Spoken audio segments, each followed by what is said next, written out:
My dear viewers and learners welcome নমস্কাৰ। আজি এই ভিডিঅ'টোৰ যোগেদি অষ্টম শ্ৰেণীৰ গণিত পাঠ্যপুথিৰ চেপ্টাৰ 8 পৰিমাণৰ তুলনা অনুশীলনী 8.2-ৰ কুৱেশ্যন নম্বৰ 12 আৰু 13 সমাধান কৰি বুজাই দিয়াৰ চেষ্টা কৰা হৈছে। ইয়াৰ আগতে 4টা পাৰ্টত কুৱেশ্যন নম্বৰ 11লৈকে বুজোৱা হৈছিল। মাই dear viewers and learners welcome নমস্কাৰ। আজি এই ভিডিঅ'টোত অনুশীলনী 8.2-ৰ কুৱেশ্যন নম্বৰ 12ৰ পৰা বুজাবলৈ চেষ্টা কৰা হ'ব। ইয়াৰ আগতে 4টা পাৰ্টত কুৱেশ্যন নম্বৰ 11লৈকে বুজোৱা হৈছিল। 12 নম্বৰ প্ৰশ্ন আছিল, এজন দোকানীয়ে এটা ৰেডিঅ' মানুহ এজনৰ পৰা 800 টকাত কিনিলে। তেওঁ মেৰামতিৰ বাবদ 200 টকা খৰচ কৰিলে আৰু ৰেডিঅ'টো আন এজনক 1300 টকাত বিক্ৰী কৰিলে। তেওঁৰ শতকৰা লাভ কিমান হ'ল? তাৰমানে দোকানীজনৰ পৰা মানুহজনে ৰেডিঅ'টো কিমান দামত কিনিছিলে? 800 টকাত। আৰু কি কৰিলে? মেৰামতি কৰোঁতে আকৌ 200 টকা খৰচ হ'ল। তাৰমানে ৰেডিঅ'টোৰ মানুহজনৰ প্ৰকৃত কিনা দাম কিমান পৰিলে?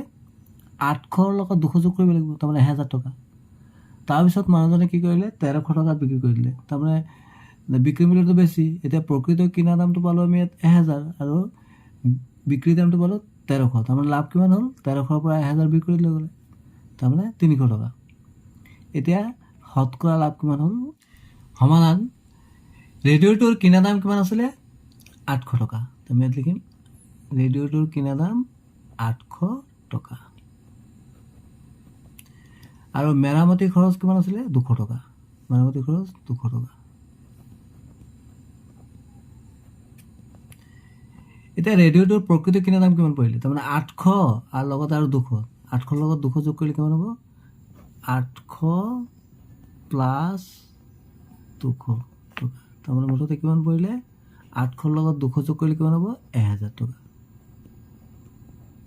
তাৰমানে ৰেডিঅ'টোৰ প্ৰকৃত দাম কিমান পৰিলে?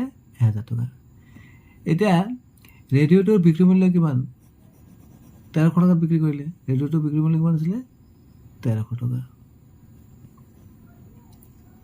এতিয়া আমি দেখিলোঁ বিক্ৰী দামটো প্ৰকৃত কিনা দামতকৈ বেছি আছে, সেয়েহে এইটো কি হ'ব? লাভ হ'ব। এতেকে লাভটো আমি কেতিয়া উলিয়াব লাগে? বিক্ৰী মূল্য মাইনাছ কিনা দাম। তাত মানে ইয়াত মানে প্ৰকৃত কিনা দামটো, তাৰমানে মেৰামতি খৰচ 200 টকা আছিলে, বিক্ৰী মূল্য কিমান আছিলে? 1300 টকা মাইনাছ কিনা দাম কিমান আছিলে? প্ৰকৃত কিনা দাম 1000 টকা। তো কিমান সময় বিক্ৰী কৰিলে? 1300ৰ পৰা 1000, 300। আমাক উলিয়াব দিছে তেওঁৰ শতকৰা লাভ, মানে শতকৰা কিমান লাভ হ'ল। তো আমি শতকৰা লাভৰ আমি সূত্ৰটো জানো, এইটো ওলাব মানে মুঠ লাভ বাই প্ৰকৃত কিনা দাম ইনটু 100%। এই সূত্ৰত কৰি দিম আমি। তো লাভ কিমান হৈছিলে? 300। প্ৰকৃত কিনা দাম আছিলে কিমান? 1000 ইনটু 100%। আমি একে ইজি কৰি দিছোঁ। A0 কেঞ্চেল হৈ গ'ল, A0 কেঞ্চেল হৈ গ'ল, A2 0 কেঞ্চেল কিমান থাকিলে? 30। তাৰমানে শতকৰা লাভ কিমান হ'ল? 30%। এতেকে মানুহজনৰ লাভ কিমান হ'ল? শতকৰা লাভ 30%। 13, মিগমে 1200 টকাৰে এটা ইস্ত্ৰি কিনিলে। যাতায়াতৰ বাবদ তেওঁৰ 40 টকা খৰচ হ'ল। তেওঁ কিমান টকাত ইস্ত্ৰিটো বিক্ৰী কৰিলে লাভ 25% হ'ব? তাৰমানে ইস্ত্ৰিটোৰ কিনা দাম কিমান আছিলে? 1200 টকা আৰু যাতায়াত খৰচটো ধৰিব লাগিব। তাৰমানে প্ৰকৃত কিনা দাম কিমান হ'ব? 1200ৰ লগত 40 টকা যোগ কৰিব লাগিব, তাৰমানে 1240 টকা। ইয়াৰ ওপৰত আমি 25% লাভ ধৰিলে হ'ল। সমাধান কেতিয়ালৈ কৰিম আমি? ইস্ত্ৰিটোৰ কিনা দাম কিমান আছিলে? 1200 টকা।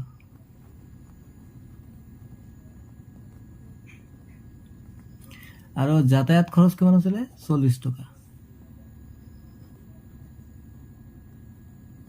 এতিয়া ইস্ত্ৰিটোৰ প্ৰকৃত কিনা দাম কিমান হ'ল? 1200 টকা লগত আমি কিমান প্লাছ কৰিব লাগিব? 40 টকা। তুমি কিমান হ'ল? 1240 টকা। তেওঁ কিমান টকা ডিষ্ট্ৰিবিউটৰটো বিক্ৰী কৰিলে কিমান হ'ব 25% লাভ কৰিব লাগে 25% লাভটো কিমান 25%। এতিয়া আমাক উলিয়াই উঠিছে 25% লাভ কৰিব হ'লে বিক্ৰী মূল্য কিমান হ'ব। আমি এইদৰে কৰিব পাৰোঁ ডিষ্ট্ৰিবিউটৰ বিক্ৰী মূল্য সূত্ৰটো এইদৰে ইউজ কৰিব পাৰোঁ 100 প্লাছ শতকৰা লাভ বা লাভৰ শতাংশ বাই 100 ইনটু কিনা দাম মানে কষ্ট প্ৰাইচ মানে প্ৰকৃত কিনা দামটো। আমি কিদৰে লিখিম 100 প্লাছ শতকৰা লাভ বা লাভৰ পাৰ্চেণ্টেজটো কিমান আছিলে 25 ইয়াত 25 লিখিম বাই 100 ইনটু প্ৰকৃত কিনা দামটো কিমান আছিলে 1240। এতিয়া আমি কটাকটি কৰি দিওঁ কিমান টকা হ'ব একেবাৰে ইজি কৰি দিওঁ। প্ৰথমে যোগ কৰিলোঁ 100 লগত 25 যোগ কৰিলে কিমান হ'ব 125 বাই 100 ইনটু 1240 টকা।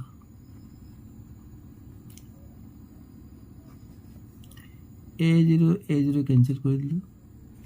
এতিয়া আমি 124ক তো 2 হৰণ যায় আৰু 10ক 2 হৰণ যায় 5 দুগুণ 10 2 কৰিলে 6 দুগুণ 12 2 দুগুণ 4 62।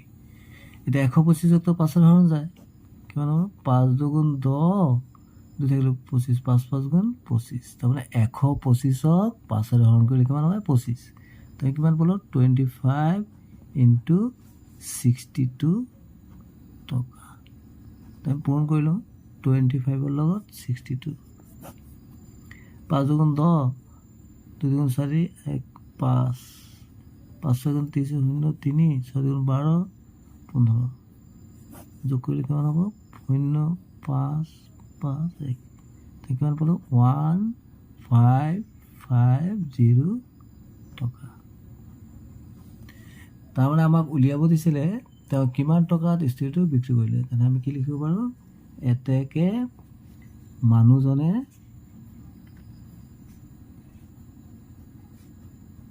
ডিষ্ট্ৰিবিউটৰটো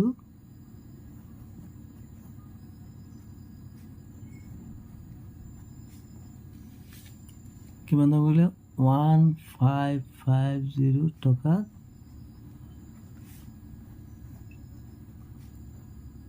বিক্ৰী কৰিব। থ্যাংকস ফৰ ৱাচিং। আজি আমি অনুশীলনী 8.2 কুৱেশ্যন নম্বৰ 12 আৰু 13 সমাধান কৰিলোঁ। ইয়াৰ পৰৱৰ্তী ভিডিঅ'ত অনুশীলনী 8.3 গণিতসমূহ বুজাবলৈ চেষ্টা কৰা হ'ব। চক্ৰবৃদ্ধি সুদ তাৰমানে মিশ্ৰ সুদ আৰু সবৃদ্ধি মূল।